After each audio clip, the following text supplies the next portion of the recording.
ये कहानी एलन नाम के एक ज़हीन आदमी की सच्ची कहानी है। एलन मैथमेटिक्स में, कंप्यूटर साइंस में और बायो में काफी माहिर थे। साथ ही वो खुफिया चीजों की जांच करने में भी काफी अच्छे साइंटिस्ट थे। उन्होंने जंग में अपने मुल्क का भरपूर साथ दिया, हालांकि वो जंग में लड़ने गए भी नहीं थे। ये कैसे हुआ जानते हैं इस कहानी में। तो कहानी शुरू होती है 1951 से, जहाँ पर कोई इंसान पुलिस को फोन करके बताता है कि एलन के घर में चोरी हुई है। पर जब पुलिस छानबीन करने वहाँ आई तो घर की हालत देखकर जरा भी नहीं लग रहा था कि यहाँ चोरी हुई है। घर को चेक करते हुए पुलिस को एलन भी मिल जाता है। तो पुलिस ऑफिसर्स पूछते हैं कि रात को आपके पड़ोसी ने फोन करके बताया कि यहाँ बहुत हंगामा हुआ था क्योंकि चोर चोरी करने आए थे। तो अब आप हमें बताएं कि आखिर यहाँ हुआ क्या था और क्या चोरी हुआ है आपके घर से, आप बताएं, फिर हम उस इंसान को ढूंढ निकालेंगे। तो एलन मुस्कुराते हुए कहने लगा कि मुझे नहीं लगता आप उसे ढूंढ पाएंगे, यहाँ तक कि वो आपकी नजरों के सामने आ जाए तो भी। तो इस बात को छोड़ें और यहाँ से जाएं। लेकिन हाँ, प्लीज बेहतर होगा कि किसी सफाई वाले को भेज दीजिएगा क्योंकि घर में बहुत गंद फैला हुआ है। ये सुनकर दोनों ऑफिसर्स वहाँ से चले गए, पर एक को लग रहा था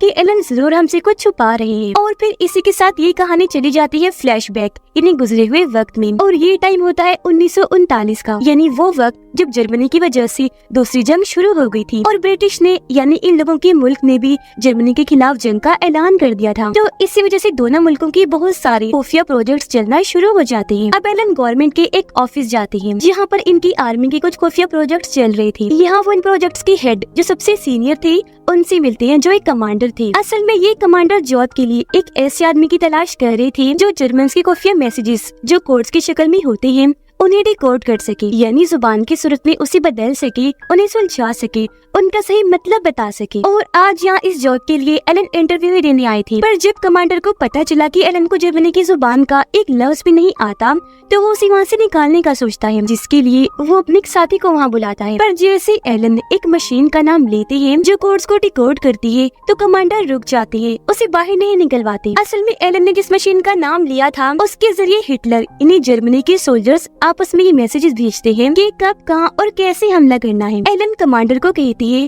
कि जर्मन्स उस मशीन के जरिए आपस में जो मैसेजेस भेजते हैं वो एक पजल गेम की तरह है और मुझे पजल सुलझाना बहुत पसंद है। जिस पर कमांडर का जवाब था, मगर ये पजल सुलझाना नामुमकिन है, दुनिया का कोई भी मुल्क आज तक इस पजल को नहीं सुलझा पाया। एलन बोला, ओके ठीक है, मुझे सुलझाने दीजिए और फिर देखिएगा। जिसके बाद वो एलन को 5 लोगों से मिलवाते हैं क्योंकि ये एक पूरी टीम है जिन्हें एलन के साथ अब काम करना था। यहाँ वो मशीन भी थी जिसे दिखाते हुए कमांडर बताते हैं कि यही वो मशीन है जिसके जरिए जर्मन्स मैसेजेस भेजते हैं और अगर हमें उनके मैसेजेस को समझना है तो पहले हमें इस मशीन को समझना होगा। वो ये भी बताते हैं कि जर्मन सोल्जर्स हर सुबह 6 बजे इस मशीन के जरिए मैसेजेस भेजते हैं। फिर जैसे रात के 12 बजते हैं वो इस मशीन की सेटिंग्स को पूरी तरह बदल के रख देते हैं। तो इस मैसेजेस समझने के लिए हमारे पास तकरीबन 18 घंटे होते हैं, जिनके लिए इस मशीन को अच्छे से जानना बहुत जरूरी है। पर ये काम बहुत मुश्किल था क्योंकि ये दिखने में छोटी सी मशीन थी पर इसकी सेटिंग्स 159 मिलियन थी, जिसे जाहिर है समझना सबके लिए तकरीबन नामुमकिन था। अब तभी यहाँ चीफ ऑफिसर आते हैं जो बताते हैं कि इस मशीन की मैसेजेस की वजह से हमारे मुल्क के बहुत सारे लोग हर रोज मारे जा रहे हैं। वो एलन को बताता है कि जितनी देर मुझे आपसे बात करने में हुई इतनी देर में हमारे मुल्क के 4 लोग मारे गए हैं। तो आप अंदाजा लगा लें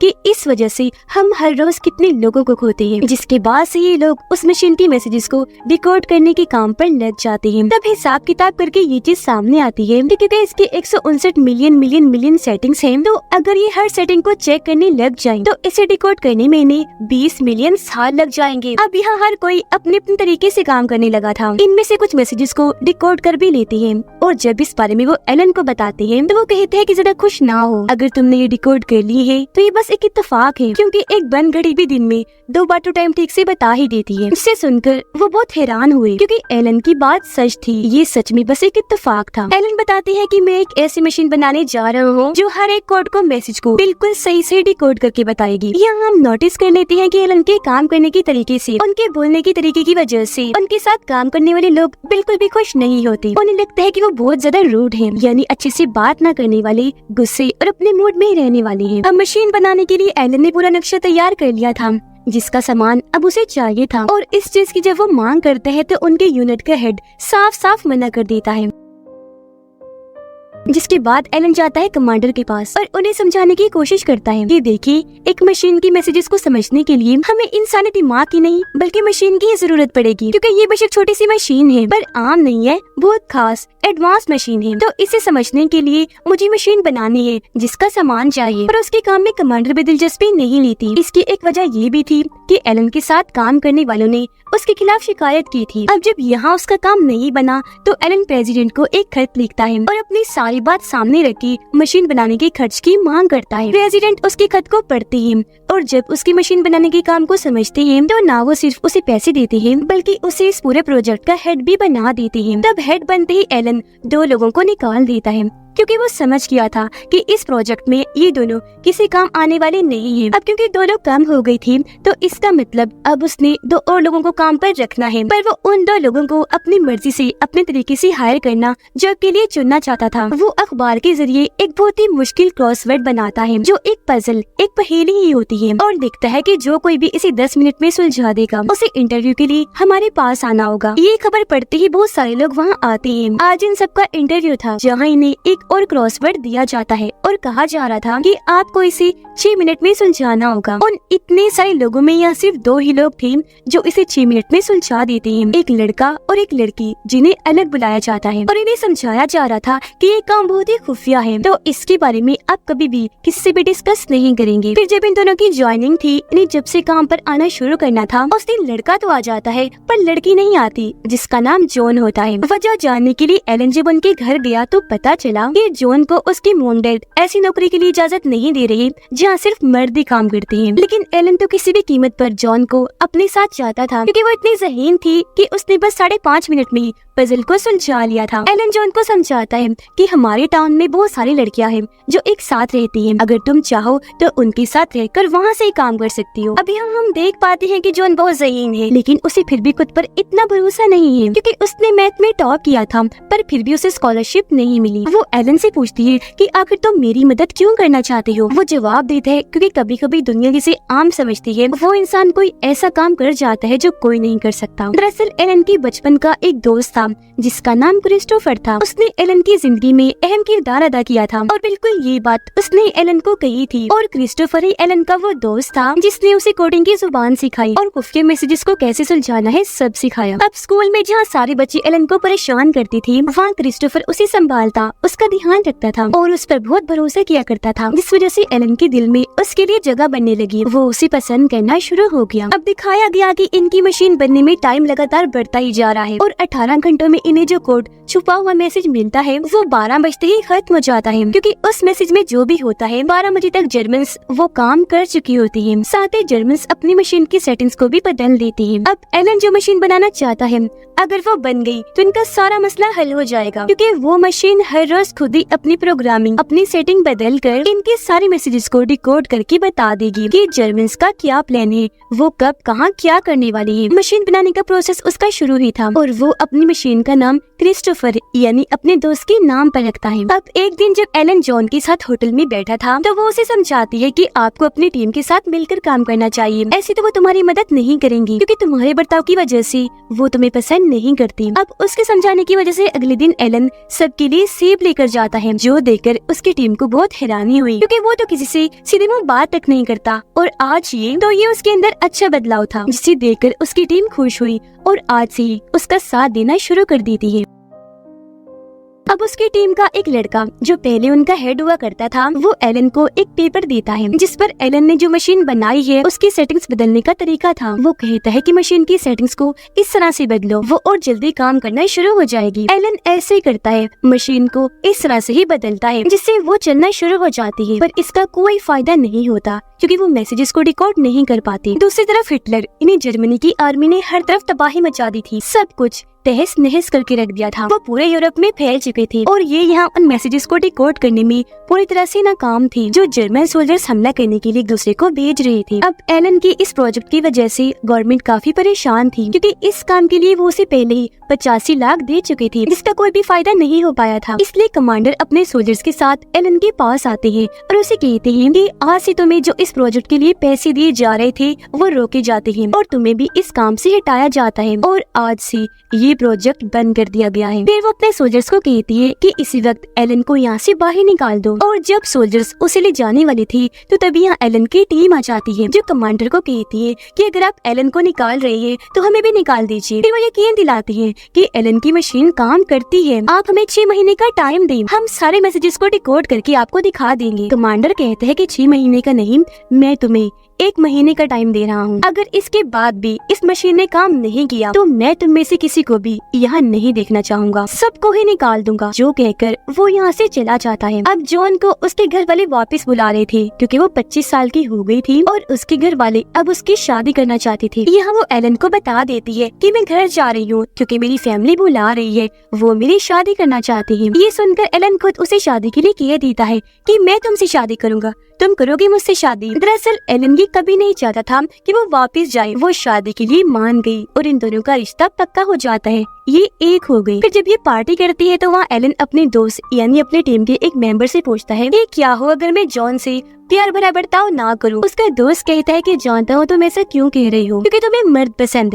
है ना। जिस बात को एलन मान लेता है कि हाँ मुझे औरतों की बजाय मर्दों में दिलचस्पी है और मेरे माजी में बहुत सारे मर्दों के साथ ताल्लुक रहे भी है, मुझे इस बात का एहसास है, तो मैं ये सारी बात अपने मंगेतर जॉन को बता देता हूँ। जिस पर फौरन उसका दोस्त मना कर देता है कि कभी ना करना ऐसा, क्योंकि एक औरत ये चीज कभी बर्दाश्त नहीं करती। जिस पर एलन ऐसे करता है और अपने मंगेतर जॉन को वो कुछ नहीं बताता। अब एक दिन जब एलन, जॉन और इनकी दोस्त एक बार में थे तो वहाँ जॉन की दोस्त मजाक मजाक में कह देती है कि मुझे शायद किसी से प्यार हो गया है और वो लड़का जर्मन है। असल में जर्मन के रेडियो टावर से जो सिग्नल्स भेजे जाते हैं ये लड़की उन पर नजर रखती है, उन्हें रिकॉर्ड करती है। वो बताती है कि मुझे वो मैसेजेस भेजने वाले से प्यार तो हो गया है पर शायद उसकी कोई दोस्त है। एलन हैरानी से पूछता है कि तुम्हें क्यों लगता है कि उसकी कोई दोस्त है। तो वो बताती है क्योंकि वो अपना मैसेज हमेशा 5 लफ्जों से शुरू करता है, CILLY यानी सिली। तो मुझे लगता है कि उसकी सिली नाम की कोई दोस्त है। ये सुनकर एलन मुस्कुरा दिया, बोलता है ओ गॉड, प्यार ने जर्मन्स को मरवा दिया। जिसके बाद वो भागकर उस जगह जाता है जहाँ उसकी मशीन है। उसके साथ बाकी लोग भी आ गए। एलन सबको बताता है कि अगर मेरी मशीन यानी क्रिस्टोफर को कुछ अल्फाज पहले से ही पता हूँ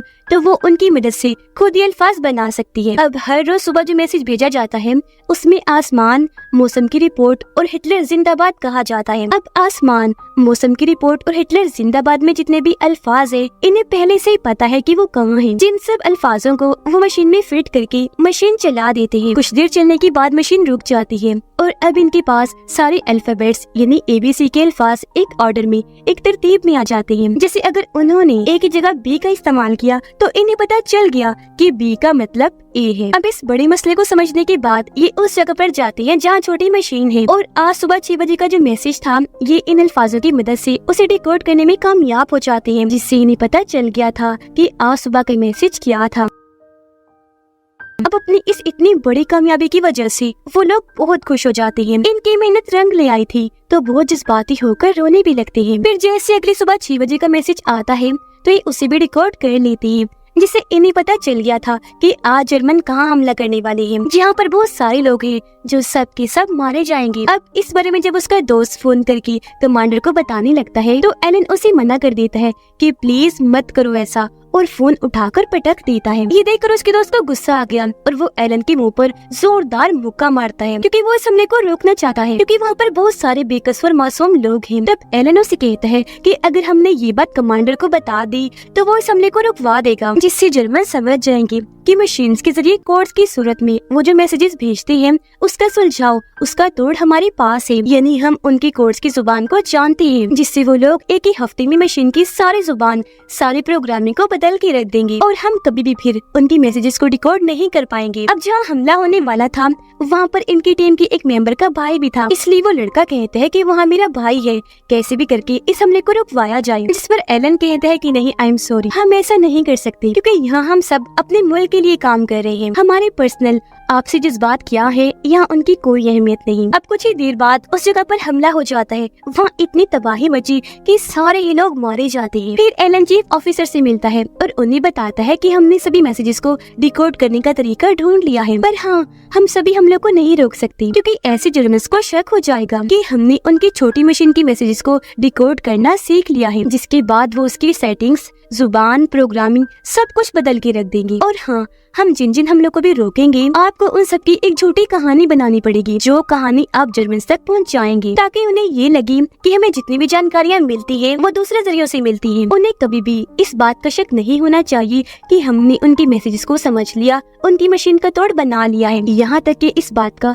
कमांडर को भी पता नहीं चलना चाहिए, जिसके बाद ये ऐसे ही काम करते हैं। अब एक दिन जब ये काम कर रही थी तो एलन को पता चल जाता है कि जो उसका दोस्त था, यानी उसकी टीम का वो लड़का जिसे इस बात का पता है कि एलन को मर्दों में दिलचस्पी है, वो असल में जर्मन का जासूस है जो सारी जानकारियाँ जर्मन को देता है। तब एलन उसके पास जाकर धमकाता है कि मैं ये बात जाकर कमांडर को बता दूंगा। तब वो लड़का भी धमकाने लगा, कहता है कि ठीक है बता दो जाकर, लेकिन फिर मैं भी तुम्हारी वो मर्दों वाली बात सबको बता दूंगा। दरअसल ये वो वक्त है जब मर्दों से ताल्लुक रखना बहुत बड़ा जुर्म है, जिसकी एलन को सजा भी मिल सकती है। अब जब ये बात एलन अपने चीफ ऑफिसर को बताता है तो वो जवाब देता है कि हाँ, हम ये बात पहले से ही जानते थे कि वो जर्मन का जासूस है और जो मैसेजेस वो जर्मन को भेजता है हम सब जानते हैं, पर इससे हमारा ही फायदा होता है और जर्मन का नुकसान, क्योंकि वो बेवकूफ नहीं जानता कि ऐसी जासूसी करके वो अपने ही मुल्क का नुकसान कर रहा है, क्योंकि उसके पास दरअसल तुम्हारी जैसी अकल नहीं है।